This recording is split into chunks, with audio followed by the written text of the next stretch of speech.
성경에서는 서로 다른 두 종류의 시험을 이야기합니다. 하나는 trials, 시련이고 다른 하나는 temptation, 유혹입니다. 이것은 성경에서 페이라스모스라는 한 단어로 사용되는데 그 문장의 문맥에 따라서 어떤 때는 시련으로 또 어떤 때는 시험으로 사용되기도 합니다. 그런데 우리가 이 두 단어를 굳이 구분하자면 이 시련은 하나님에 의해서 주어지는 것으로 우리의 성장을 돕는 것이고 시험은 우리를 범죄하기 위해서 마귀에 의해서 주어지는 것이다 라고 할 수 있습니다. 오늘 본문 12절에서 야고보는 이 페이라스모스라는 단어를 시험이라는 말로 사용하고 있는데 시험을 참는 자는 복이 있나니 라고 말하면서 이 시험과 복의 연관성에 대해서 말씀해 주고 있습니다. 사람에게 행복은 자신이 하고 싶은 것을 다 하고 산다고 해서 얻어지는 것이 아니라 오히려 자신의 삶을 이 죄와 또는 나쁜 습관으로부터 잘 지켜내고 유혹에 대하여는 단호하게 아니요라고 말할 수 있는 삶이 될 때에 진정한 행복이 찾아오는 것입니다. 그래서 야고보는 이런 죄의 유혹과 또 시험을 참는 자들만이 하나님께서 주시는 참된 복을 누릴 수 있다는 것을 말씀해 주고 있는 것입니다. 그리고 이런 시험을 이 한글 성경에는 견디어낸 자로 번역하고 있지만 헬라어 성경에 시험을 참는 것이 입증된 자라고 말하는 그가 비로소 주께서 약속하신 이 생명의 면류관을 얻을 수 있다고 말씀하고 있습니다. 즉 야고보는 우리가 여러 가지 시험들을 만날 때에 그 시험에 대하여 마침내 아니요라고 말할 수 있는 이 결단을 보여줄 때에 그때에야 비로소 그리스도인의 삶을 시작할 수 있다라고 말하고 있습니다. 그렇다면 우리가 어떤 유혹이나 이런 시험이 있을 때에 예라고 할 것인지 아니면 아니요라고 말할 것인지를 어떻게 구별할 수 있을까? 다시 말씀드려서 여러 가지 시험 앞에 우리는 어떻게 결단해야 하는가 하는 문제입니다. 이 문제에 앞서 우리가 가장 먼저 해야 할 일은 사람은 누구나 시험을 받는다는 것을 인정하는 것입니다. 사람은 누구나 시험을 받습니다. 집사님도 장로님도 심지어 목사도 시험을 받습니다. 그래서 야고보는 본문 13절에 사람이 시험을 받을 때에 라고 말하면서 if tempted 라고 말하지 않고 when을 사용하고 있음을 주목해야 합니다. 즉 사람이 만약에 시험을 받거든 이라고 말하지 않고 시험을 받을 때에 라고 말하면서 이 시험은 누구에게나 찾아오는 보편적인 것임을 말씀하고 있는 것입니다. 혹시 여러분 중에 아니면 여러분 주위에 나는 지금껏 살아오면서 단 한 번도 시험을 받아본 적이 없어라고 말할 수 있는 분이 계실까요? 계실까요? 없겠죠, 아무도. 모든 사람은 시험을 당하며 살아갑니다. 그것도 매일 당하며 살아갑니다. 나이가 많거나 몸이 조금 불편하면 사회에서 어떤 이런 어드밴테이지를 주는 것처럼 나이가 많다고 해서 시험이 피해갈까요? 좀 적게 오나요? 아니면 내가 너무 경건해서 시험이 근처에도 오지 못할까요? 이 시험이라는 것은 그리스도인들이 주님을 향해서 성숙해 가면 성숙해 갈수록 그에 따라 더 큰 시험이 주어진다는 것입니다. 그래서 고린도전서 10장 13절에 사람이 감당할 시험 밖에는 너희가 당한 것이 없나니 오직 하나님은 미쁘사 너희가 감당하지 못할 시험 당함을 허락하지 아니하시고 시험 당할 즈음에 또한 피할 길을 내사 너희로 능히 감당하게 하신다고 말씀하고 있습니다. 우리 모두는 시험을 받습니다. 단지 그 무게와 그 크기가 다를 뿐 이 각자가 감당할 만한 시험들이 주어지고 있는 것입니다. 심지어는 예수님에게도 시험이 있었죠. 히브리서 4장 15절에 우리에게 있는 대제사장은 우리의 연약함을 동정하지 못하실 리가 아니요. 왜냐하면 모든 일에 우리와 똑같이 시험을 받으신 이로되 죄는 없으신 분이다. 예수님도 우리와 똑같이 시험을 받으셨는데 우리와 다른 것이 있다면 예수님에게는 죄가 없었다는 것뿐입니다. 예수님도 우리와 똑같이 시험을 받으셨지만 그는 죄에게 지지 않으셨다는 겁니다. 그렇기 때문에 시험을 받는 것이 죄는 아닙니다. 시험에 지는 것이 죄죠. 그러므로 시험을 당했다고 해서 좌절할 것이 아니라 시험에 지지 않도록 깨어있는 것이 중요하다는 것입니다. 대부분의 사람들은 자신에게 어떠한 문제가 발생했을 때에 그에 대한 책임을 스스로 지려고 하지 않죠. 어떠한 핑계거리를 찾습니다. 그리고 그 문제에 대한 원인을 이 다른 사람에게서 찾거나 심지어 하나님께 돌리기도 합니다. 그래서 야고보는 이에 대해서 13절에 사람이 시험을 받을 때에 내가 하나님께 시험을 받는다 하지 말지니 하나님은 악에게 시험을 받지도 아니하시고 친히 아무도 시험하지 아니하신다고 말씀하고 있습니다. 우리는 무책임한 사회를 살아가고 있습니다. 정부 탓, 환경 탓, 전통 탓, 자기 부모 탓, 배우자 탓, 마귀 탓, 심지어는 하나님의 탓이라고 하죠. 어떤 사람은 분명 자기 잘못으로 이 어떤 일이 잘못되었을 때에도 이렇게 말하죠. 일이 이렇게 된 것은 분명 하나님의 뜻일 거야. 그러나 여러분 착각하지 마세요. 하나님은 우리에게 좋은 것을 주시기를 원하는 분이지 우리를 힘들게 하거나 망하게 하는 분이 아니다는 사실입니다. 자신의 잘못된 선택으로 어떠한 일이 잘못된 것을 가지고 하나님 탓하지 말라는 것입니다. 하나님은 아무도 시험하지 않으세요. 만약 하나님이 여러분에게는 이렇게 말하고 성경에는 이렇게 다르게 말씀하고 있다면 그것은 여러분이 틀린 거예요.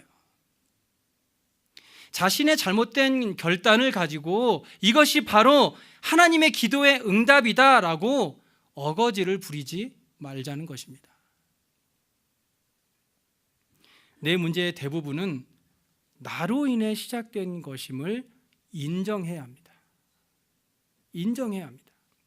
그러므로 만약 내가 가지고 있는 이 나쁜 습관을 정말로 끊기를 원한다면 제일 먼저 나는 지금 시험 받고 있다라는 사실에 대해서 인정해야 합니다.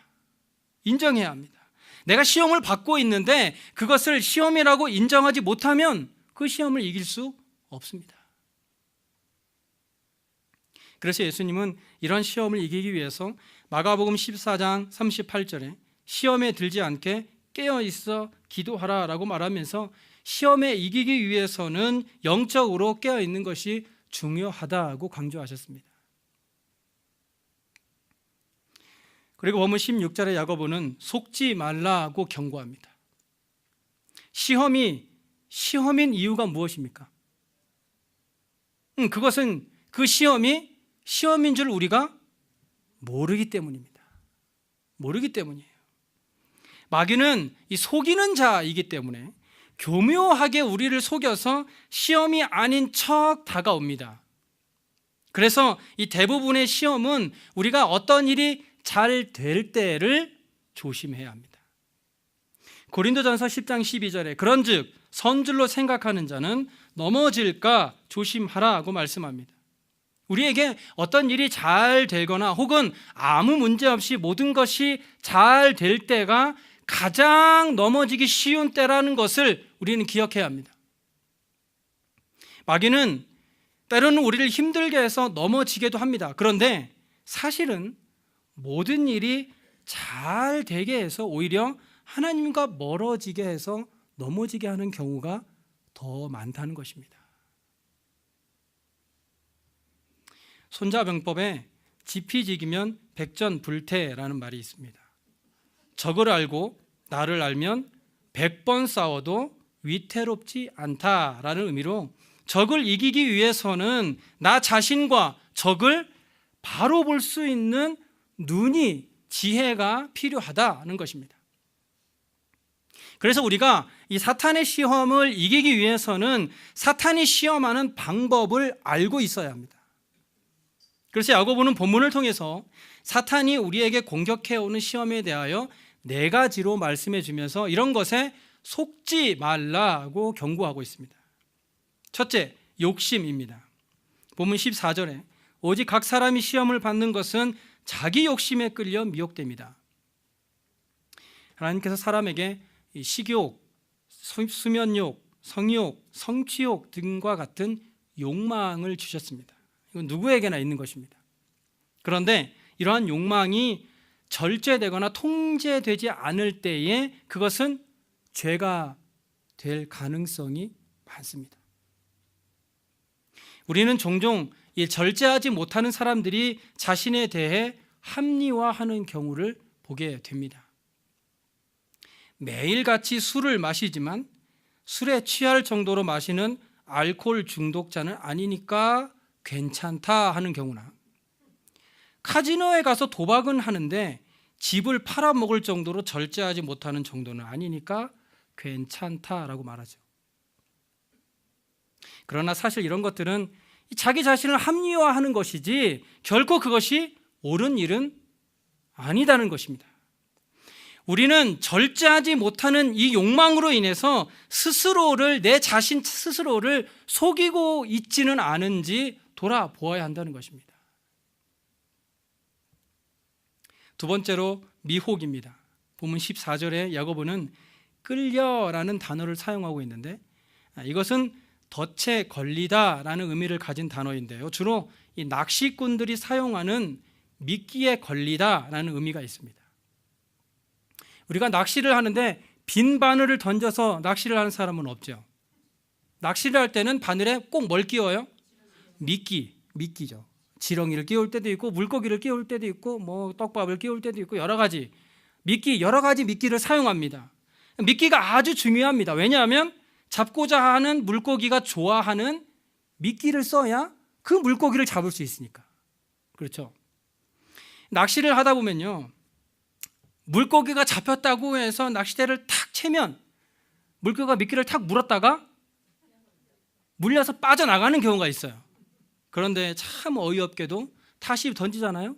그 물고기는 한 바퀴 삥 돌아와서 다시 그걸 물어요. 네, 정말 그 물고기가 다시 와서 다시 이 미끼를 문다는 것입니다. 사탄은 우리의 약점을 너무나 잘 알고 있어요. 사탄은 어떤 미끼를 써야 우리가 무는지를 알고 있다는 거예요. 그런데 문제는 우리가 그것이 미끼인 줄 알면서도 조금씩 뜯어먹고 있다는 거예요. 이게 문제입니다. 이게 문제예요. 사탄은 우리가 무엇에 실패하는지, 무엇에 약한지, 무엇으로 유혹해야 넘어지는지를 너무도 잘 알고 있습니다. 어떤 사람은 이렇게 이야기하죠. 걱정 마. 이건 나를 시험하는 미끼야. 나는 다 알고 있어. 그러니까 그냥 이번 한 번만 하고 다음부터는 절대로 안 할 거야. 그런데 여러분, 속지 마세요. 시험은요, 그 한 번에서 시작되는 겁니다. 그 한 번에서 시작되는 것입니다. 세 번째로 불순종입니다. 본문 15절에 욕심이 잉태한 즉 죄를 낳는다고 말씀합니다. 사람의 모든 행동은 생각에서부터 시작되죠. 어떤 사람들은 나는 그냥 이 상상만 한 것뿐인데 뭐가 나쁘냐? 라고 말합니다. 말로도 안 하고 그냥 생각만 했는데 뭐가 나쁘냐? 그런데 이 사람의 마음에서 시작된 것은 삶으로 나타나게 됩니다. 마태복음 15장 18절에 입에서 나오는 것들은 마음에서 나온다고 말씀합니다. 마음으로 생각한 것은 결국 입으로 나오게 되고 행동으로 옮겨지게 되는 것입니다. 그래서 예수님은 마태복음 5장 27절과 28절에 또 간음하지 말라 하였다는 것을 너희가 들었으나 나는 너희에게 이르노니 음욕을 품고 여자를 보는 자마다 마음에 이미 간음하였느니라 라고 말씀하면서 생각만으로도 죄를 지을 수 있다라고 예수님께서 말씀하고 있습니다. 네 번째는 사망입니다. 본문 15절에 죄가 장성한 즉 사망을 낳는다고 말씀합니다. 우리는 누구나 자신의 길을 선택할 자유가 있습니다. 하나님께서는 우리에게 선택의 자유를 주셨죠. 그런데 내 마음대로 선택은 할 수 있지만 그에 따른 결과는 선택할 수 없습니다. 우리가 생명과 사망이라는 이 두 갈래 길 중에 사망의 길을 선택하고서 생명의 결과를 얻기를 원한다면 결코 얻지 못합니다.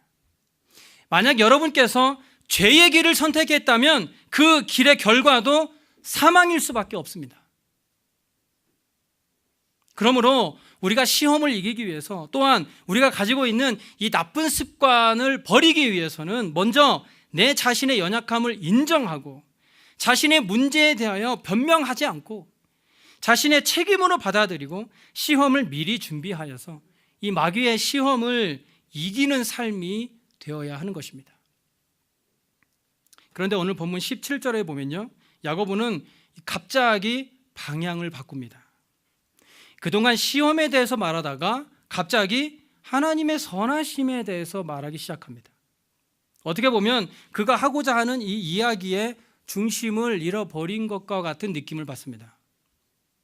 야고보는 시험에 대해 말하다가 갑자기 방향을 바꾸어서 우리의 생각이 하나님의 선하심을 바라보게 합니다. 처음에 부정적인 이야기를 하다가 다음에 긍정적인 이야기를 하게 되죠. 야고보는 왜 갑자기 이 이야기의 방향을 바꾸었을까? 그것은 바로 시험을 이기는 그 다음 단계가 바로 이 초점을 하나님께 맞추는 것이기 때문입니다. 야고보가 말하고 있는 시험은요, 우리의 이 내적인 곳에서 시작된다라고 말하고 있는데, 그렇다면 그 마음에서 오는 이 시험을 이기는 열쇠는 우리의 생각을 바꾸는 것이다 라고 말하고 있습니다. 즉 시험을 이기는 열쇠는 시험과 싸우는 것이 아니라 우리의 생각의 초점을 다시 조정하는 겁니다. 우리의 관심을 바꾸는 겁니다. 생각을 바꾸는 것이고 마음을 바꾸는 것입니다. 빌립보서 4장 8절에 형제들아 무엇에든지 참되며 무엇에든지 경건하며 무엇에든지 오르며 무엇에든지 정결하며 무엇에든지 사랑받을 만하며 무엇에든지 칭찬받을 만하며 무슨 덕이 있든지 무슨 기름이 있든지 이것들을 생각하라고 가르쳐 줍니다. 우리는 생각을 바꿔야 합니다. 그동안 그렇게 지내왔는데 뭐가 문제되냐고요. 남들도 다 그렇게 사니까 나도 그렇게 살아야 한다고요. 이 정도는 괜찮다. 한 번이니까 괜찮다고요. 우리가 고속도로에서 한 번 길을 잘못 들게 되면 다시 방향을 바로 잡기까지는 많은 시간과 노력이 필요합니다. 그동안에 지내왔던 전통이라서 또는 남들도 다 그렇게 살고 있으니까 아니면 이건 작은 거니까 한 번이니까 괜찮다고 생각하십니까? 우리는 생각을 다시 조정해야 합니다. 부정적인 것으로부터 마음을 돌려야 합니다. 세상적인 것에서부터 돌아서야 합니다. 하지 않아도 되는 이 만성적인 염려를 떨쳐버려야 한다는 것입니다. 여러분이 생각하고 있는 것이 여러분을 사로잡습니다. 여러분의 마음속에 있는 것이 결국에는 삶의 모습으로 나타나게 되어 있습니다. 그러므로 우리는 우리에게 주어지는 시험과 싸우려 하지 말고 먼저 우리의 생각을 바꾸어야 합니다. 마귀와의 싸움에서 이길 수 있는 사람이 있을까요? 자신 있게 얘기할 수 있는 사람이 있습니까? 마귀와의 싸움에서 이길 수 있는 사람은 아무도 없습니다. 자신을 너무 과대평가하지 마세요. 오늘 제가 서두에 술에 대해 잠깐 말씀드렸지만 성경에 술 취하지 말라고 했지 술 마시지 말라고 한 성경 말씀이 어디 있느냐? 그러니까 술은 마셔도 취하지만 않으면 된다라는 말씀을 하시는 분들이 계십니다. 물론 술 한 잔으로 취하지는 않겠죠. 그런데 술을 마셔본 분들이라면 잘 아실 겁니다. 술을 마시는 분들 중에 나는 한 번도 술 취한 적이 없다라고 말할 수 있는 분이 계시다면 다행입니다. 다행입니다. 그러나 고린도전서 6장 10절에 이렇게 말씀하고 있습니다. 도적이나 탐욕을 부리는 자나 술 취하는 자나 모욕하는 자나 속여 빼앗는 자들은 하나님의 나라를 유업으로 받지 못하리라. 저는 제가 9살 때 아버지가 돌아가셨습니다. 너무 어려서 아버지에 대한 기억도 잘 나지 않는데 그나마 남은 기억 하나가 있는데 그것은 술에 취한 아버지를 피해 엄마와 함께 남의 집 장독대에 숨어 있던 겁니다. 그 기억만 남아 있어요. 저는 지금까지 술을 한 잔도 마셔본 적이 없습니다. 그 이유는 절제할 자신이 없기 때문입니다. 아버지와 같이 술 취한 사람이 되기 싫어서 아예 술을 입에도 대지 않는 겁니다. 네, 성경에는 술을 취하지 말라고 했지 마시지 말라고 하진 않았습니다. 그러나 여러분 반드시 기억하시기 바랍니다. 술 취하는 자는 하나님의 나라를 유업으로 받지 못한다는 것입니다. 사랑하는 베들교회 성도 여러분, 우리는 생각을 바꿔야 합니다. 하나님의 말씀을 항상 우리의 마음에 두고 우리의 관심의 초점을 하나님께로 두어야 하는 것입니다. 다른 사람이 중요한 것이 아니라 지금 내가 중요합니다. 혹시 여러분 성령께서 여러분의 마음에 어떠한 찔림을 주신다면 반드시 회개하시기 바랍니다. 그래야 시험을 이길 수 있습니다.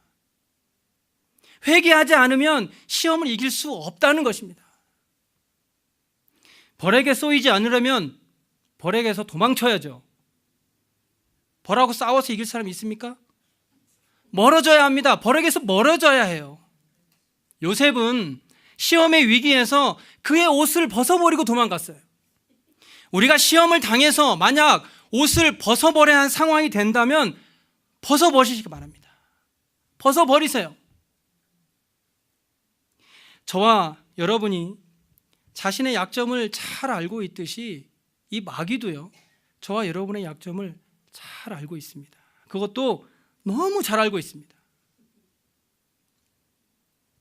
그런데 우리가 걱정하지 않아도 되는 것은 우리를 낳으신 하나님께서도 우리의 약점을 잘 알고 있다는 것입니다.